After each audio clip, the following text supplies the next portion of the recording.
Hi guys, welcome back to my channel. Let's talk about carbohydrates today. So the most famous carbohydrates you will see on MCAT is glucose with the formula C6H12O6. So if in the passage, if you see a molecule with the formula C something, H something, O something, then most likely you know it's going to be a sugar, right? And then the carbon-hydrogen-oxygen ratio is 1 to 2 to 1. All right, now let's move on to the structure of glucose. So I have two Fischer projections here. One is L-glucose, one is D-glucose. And then the difference is really the hydroxyl group that's attached to carbon number 5. For the D-glucose, this group is pointing to the right? Whereas the OH group is on the left side of L-glucose. All right. And then another difference you may have noticed is that all their chiral centers, this chiral carbon, they have their substituents are flipped, right? Like this guy is on the left or here on the right. And then these guys on the right are on the left side of D-glucose, right? So all the substituents are flipped, okay? Meaning what? Meaning that they have opposite absolute configuration at every single chiral center, right? So they're really mirror images of each other. And then they're non-superimposable, meaning that you can't really put one on top of another one and then stack them perfectly, right? Just like you can never align your left hand with your right hand. They're non-superimposable. So non-superimposable mirror images, we call them enantiomers, right? They have a different absolute configuration at every single one of their chiral center. Okay, just you see that at the carbon number 2, the L-glucose has R configuration, and it will be S for D-glucose at the same carbon. Okay, all right. So that's the Fischer projection. Now let's move on to the cyclic structure. Okay, so how does the cyclic structure form? It's actually some base in the solution is going to grab this proton. Okay, and then this makes this oxygen negative, right? A green nucleophile. And then this nucleophile is going to attack this carbonyl carbon, this carbon number 1 here, okay? And then these electrons will go to the oxygen. And then this oxygen can become negative. But later, it can grab some proton from the solution and then becomes OH, okay? And then we see that when you form the cyclic structure, you have one alpha form and one beta form, right? Why is that a case, right? It's really because when your nucleophile attack this carbonyl carbon, this electrophile is really sp2 planar structure so that you can really attack it from the top or bottom, okay? That makes two products, okay? All right. So this is alpha versus beta. And then on MCAT, a lot of students would have memorized the nomic, like the alpha is going down, and then beta is the one that have this OH group that's going up, right? This OH group that's attached to the anomeric carbon, right? Okay, so I mean, this is not wrong per se, because usually on MCAT, this carbon number 6 is always pointing up. Because usually it's always the D-glucose that we see on MCAT, because this is the one that humans can absorb, right? So if it was the L-glucose, it would this carbon number 6 would have pointing down, right? So that because you always see carbon number 6 pointing up as the D-glucose, then you can say, oh, alpha, the one is this OH is pointing down, this beta is pointing up. But the reality, the true definition of alpha versus beta is really alpha is the one that has this OH group attached to carbon number 1 being in the opposite direction as the carbon number 6. Whereas the beta is OH and carbon number 6 pointing at the same direction. Okay, that's the more strict, more precise definition. I mean, if you just memorize alpha down, beta up, I mean, it works most of the time, but sometimes it can lead to mistakes. Okay, I'll show you an example later in this video. All right, okay. And then because this nucleophile attack, we know that carbon number 1 is not sp2 planar anymore, right? Now it's a chiral center, okay? This aromeric carbon is a chiral center. It's bonding to 4 things, right? Okay, and then because we know that alpha, beta, their OH is pointing at the different directions, then we know that the absolute configuration at this one point, at this one chiral center is different. So we call them epimers, okay? They're a pair of epimers. The other chiral centers of alpha and beta, they all have the same absolute configuration. It's just that one point of difference of absolute configuration make them a pair of epimers, okay? And anomers is just a special name for epimer in terms of a sugar, okay? All right. And then to turn alpha form to beta form, or beta back to alpha, it's a mutal rotation. This is the name of the process, okay? All right, now let's look at the cyclic structure, okay? The cyclic structure, the chair structure. And then before we move on to the chair structure, I want to point out really quickly, the beta one at this carbon number 1, this chiral center, you really have the R configuration, and then the absolute configuration of the alpha carbon 1 is a S, okay? We're not going to practice signing the priorities, but you can definitely verify this on your own time. All right, now let's look at the chair structures, okay? So these chair structures, they're also both D-glucose, okay? So this is the alpha one, this is the beta one. And then as you can see that the beta one really has less steric hindrance because everything, all the substituents are in equatorial, right? Whereas the alpha, we have one axial here, meaning that these two things, they're really bumping into each other. They're both pointing down, right? Whereas the beta form, you really have less steric hindrance, everything. All the substituents are pointing at the different directions, right? So we say that beta form is more stable, okay? So that's the chair structure. Now let's move on to some nomenclature, okay? So nomenclature is that we know that glucose has 6 member rings, right? 1, 2, 3, 4, 5, 6. So 6 member rings, we call it pyranose, okay? But fructose, a different monosaccharide, it really has 5 member rings, right? It still has 6 carbons. It's just that it's connected differently. So 5 member ring, it's a fumarose, okay? And then you can also see glucose has this aldehyde functional group. So it's an aldose, whereas fructose has this ketone, so we call it a ketose, okay? But once again, they both have 6 carbons, and then we call 6 carbon sugar hexose, okay? What about 3 carbons, 4 carbons, and 5 carbons? 3 carbons sugar, we call it a triose. And then you cannot have less than 3 carbons. It's not, we don't define it as carbohydrate if this thing has less than 3 carbons, okay? Okay, and then the 4 carbons ones are the tetrarose, and then 5 carbon ones are the pentose, and then the famous one is ribose, right? This is the sugar that you find in your nucleotides, okay? All right, so this is nomenclature. Now let's see the differences between the different monosaccharides, okay? So first, let's talk about glucose and galactose. As you can see that they have just this 1 point of difference at carbon number 4, right? They have a different absolute configurations. The other chiral centers, they all have the same orientation. So that we say, oh, this 1 point of difference make them an Epimer, okay? Epimer, okay, perfect. And because it's not cyclic structure, so we don't call it an Anomer, okay? All right. And then the relationship between the glucose and the fructose is really that you see that they're constitutional structural isomers, right? Because they're connected differently. They all have 6 carbons. They have the same formula, right? You have to share the same formula to be isomers at the first place. But with the same number of carbon, hydrogen, and oxygen, they're connected differently, right? Whereas glucose and galactose, they are really connected the same way, but you at one point, they have a different absolute configuration, right? Okay. So we say that the glucose and the fructose, that's a pair of structural or constitutional isomers, right? So do galactose and fructose, okay? All right.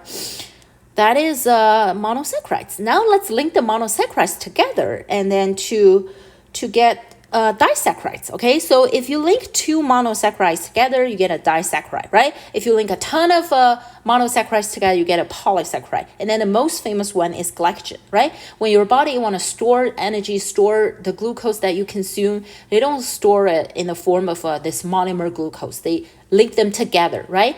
The process is called a glycogenesis, and then the glycogen is formed, and then it's stored in the liver, okay? All right, so how is this glycosidic bond formed, right? Glycosidic bond is the bond between the two glucoses, right? 2 sugars, 2 monomers. They don't have to just be glucose, like the lactose you see here. It's linked by galactose and the glucose, right? And then the formation is really this oxygen here attack this carbon number 1 of galactose, and then they're linked together. And then you see that the water is released, so it's really a dehydration or condensation reaction, right? And then this is the product with the glycosidic bond.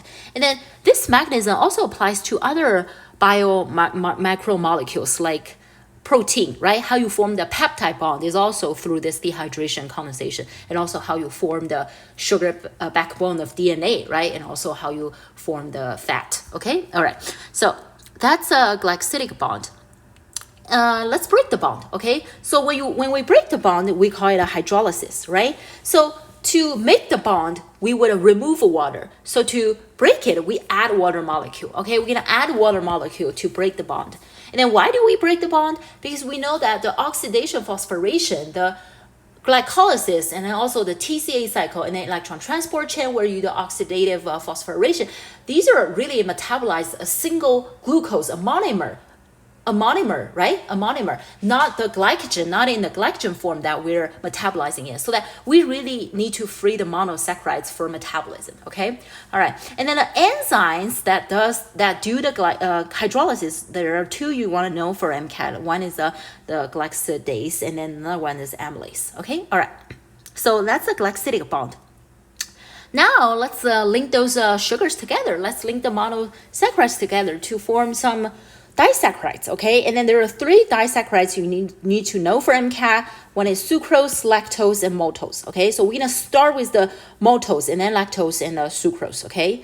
All right, so what we need to know about the disaccharide linkage is that we need to first identify what kind of sugar, is it alpha or beta, okay? And then we're gonna use the number to link them, okay? So let me show you what I mean.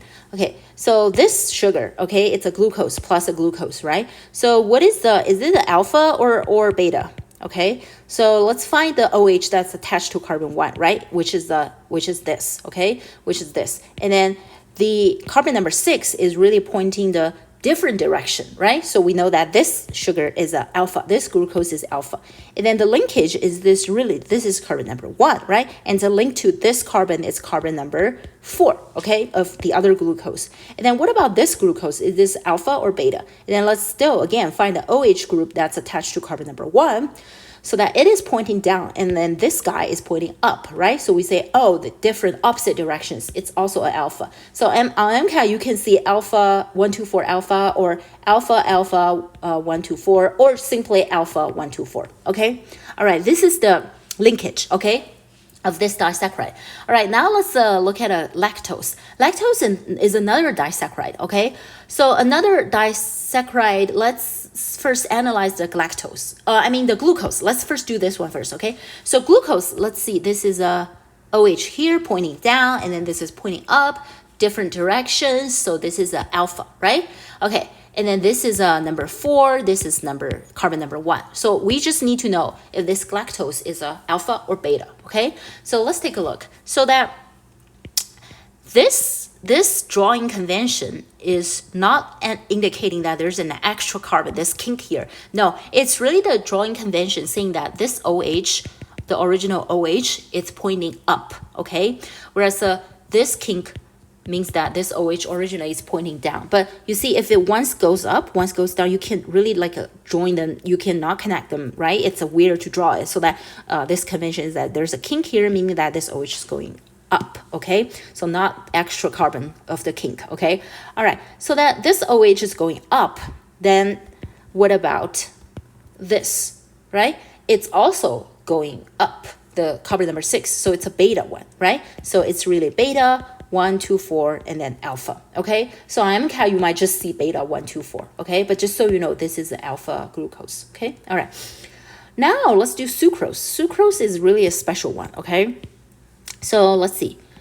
Sucrose is glucose plus fructose. So let's do glucose first, okay? So glucose, let's find the OH attached to carbon number 1, which is this, right? Carbon number 1 here. And then this is the opposite direction. So we say this is alpha or beta. This is alpha, right? Okay, so alpha 1, 2, and then this is really carbon number 2, the aromatic carbon that this, the nucleophilic that's attacked, okay? And then when we tell if the OH is pointing the same direction as the carbon number 6 or different direction, we don't look at carbon number 1. It's really the carbon number 2, the OH attached to carbon number 2. Why so?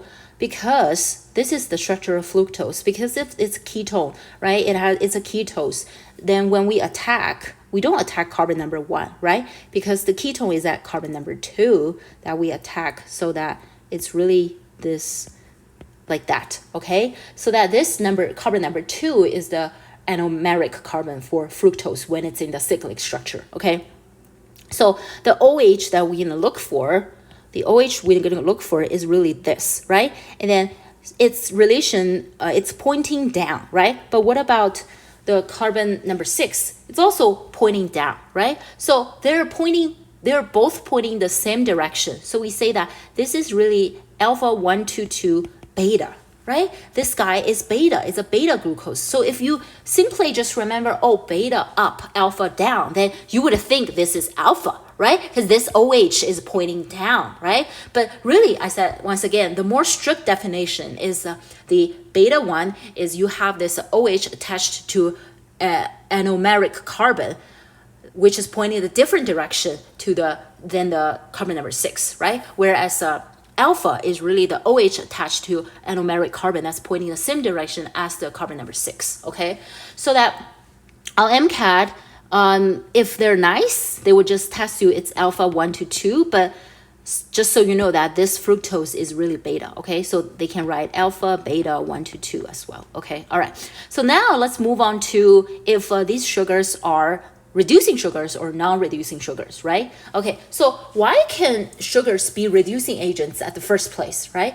Because we know that when we metabolize glucose, we're really oxidizing it, right? Through glycolysis, TCA cycle, electron transport chain, all the processes are trying to get rid of the electrons of the glucose and then turn them into energy, right? So that glucose is getting oxidized. Sugars can be oxidized. So the redox reaction, meaning that, when oxidation happens, reduction must happen, right? So that sugar itself being oxidized is also a reducing agent that can reduce other stuff. So that redox reaction happens at the same time, right? Okay. So that's why sugars can be reducing agents. And then how do we tell if a sugar is a reducing agent or not, right? How do we tell if it is a reducing sugar or a non-reducing sugar, right? So that this is about acetal and hemiacetal. So this hemiacetal, as you see that this is the central carbon here, and then you have a OH, and then also this OR group, right? And then the other two are R1, R2. And then where's this hemiacetal? They have 2 OR groups, right? So let's see if our lactose, maltose, and sucrose, they have this hemiacetal arrangement, right? If so, they are gonna be the reducing sugar, okay? The reducing agent, okay? So I do see my lactose, I do see OH here. And then what about my OR group? OR group is here, right? And then my 2 R1 and R2 are this one and this one, okay? All right, so when I first learned this, I got bugged by the R1 being H. I was like, oh, R needs to have some carbon, CH3, CH, things like that. But then I realized the simplest amino acid, glycogen, its R group is just a hydrogen. So then I felt better, okay? All right, so lactose, it really has this hemiacetal arrangement, right? So we say this is a reducing sugar, okay? All right, what about maltose, okay? Maltose, I also find an OH here, and then this is my OR, okay? And then I have my 2 R1 and R2, okay? So this is also a reducing sugar, okay? All right, what about sucrose? Sucrose, I cannot find anywhere in the molecule that meets this hemiacetal structure. So it is really a non-reducing sugar, okay? Sucrose is the only non-reducing sugar. It doesn't reduce anything, okay? So there are 2 experiments you need to know on MCAT that tests if a sugar is a non-reducing sugar or reducing sugar, right? One is called Tollens experiment, another is Benedict's. So they use the metal, and then the Tollens uses this silver. So in aqueous form, this thing is an ion, and then if the sugar does reduce it, then this thing will be reduced, right? This thing will be reduced, reduction will happen, so it would gain electron and then turn into the solid form, okay? And then this solid form will show as a silver or grayish participate, okay? All right, and then the Benedicts use a different metal, the copper, okay? And then this is also the liquid form, and then it's blue, okay? And then if the sugar does reduce copper, then this will also form the red participate, and then which is in solid form. Okay, all right. So that's the two experiments. Okay, now let's look at a polysaccharide. Okay, glycogen. All right. So now let's first figure out their linkage. Okay, so this is the linear linkage. Okay, I can have as many more glucoses as I want, right? But a glycogen also has this special branch. Okay, as you can see, this linkage here is really the branch. Okay, so let's figure out this linear linkage first. Okay, so this is alpha or beta, this glucose. We see that this OH is pointing different than this carbon number 6, so it's alpha, right? Then this is carbon number 1 here, this is carbon number 4 here, and then this guy is also alpha, okay? So the linear linkage is alpha 1 to 4, okay? What about the branch? So the branch, like we said, this guy is alpha, right? So alpha, it's number 1, okay? Number 1 here, okay? That's attached to number 6 of the other sugar, the other glucose, right? But let's say this guy, its OH group that's attached to the anomeric carbon is pointing down, and then the carbon number 6 is pointing up, so it's also alpha, right? So the branch linkage is really alpha 1 to 6, whereas the linear is alpha 1 to 4. Okay, all right, that's glycogen. And then is it reducing or non-reducing? Let's find the OH and also the OR group, see if it has a hemiacetal, right? Okay, I do see the OH here, and then the OR here, right? And then we have a R1 and R2, okay? So glycogen really have this one reducing end. So it is, glycogen is reducing. I mean, strictly, we don't call it a sugar, but it can be a reducing agent, okay? All right, lastly, I want to talk about keto versus enol, okay? So before we relate it to sugar, what is keto and what is enol, okay? So keto is really anything that has this ketone group or aldehyde, okay? That's keto, that these molecules are in their keto form. And then I can really have a base in the solution, and I have 3 protons, alpha protons, they're acidic. I can really grab a proton, right? And then the electrons will go there, and then these electrons will go to the oxygen. Then the oxygen become negative, right? Negative like that, okay? So this guy, if we're in the acidic solution, we have this acidic environment, then this oxygen can grab a proton and become this, right? And then this is called enol, okay? But if we're in the basic solution, we don't have a tons of protons around in the solution, then this guy oxygen doesn't get to grab a proton, so it's an enolate. Okay, perfect. So that's keto versus enol. And really, keto is the more stable form, right? Enol is less stable. So over 99% of the time, the molecule is in its keto form. But still, enols can happen, right? And then we say keto and enol form their tautomers, right? This molecule and they're tautomers. They're a pair of tautomers. Okay. Now let's look at a keto and enol form of our monosaccharide, okay?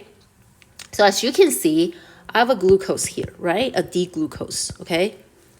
So what happens that in my solution, my base, whatever that base is, it can be water. It can grab this acidic proton, and then the electrons will go there, right? Electrons in this bond will go there. And then this will push these electrons to the oxygen, okay? So after we do that, you have this molecule. You have this enol form, right? And then this enol form, I mean, it's acidic, it would grab a proton, right? This negative oxygen will grab a proton, become OH, right? Just like that, right? Okay, so how do we change the enol form back to the keto form, right? This is the keto glucose. So it's really just the base, take this proton that the negative oxygen just took, right? And then that will push the electrons to this, and then this double bond, one of the double bonds will grab a proton, and then that will turn enol to keto, okay? And then this is keto to enol, okay? And then keto form is still more predominant, okay? All right. Okay, so what about the enol form of my glucose? This is the enol form of glucose. So what about the base doesn't grab this proton, right? What about the base grabs this proton? If the base grabs this proton, then the electrons will fall into this bond, and then this will grab another proton here, right? Okay, so what does that do? What does that do? So that really turned this enol form of glucose into this fructose. Okay? All right. And then how do we turn the keto fructose back to our enol glucose, right?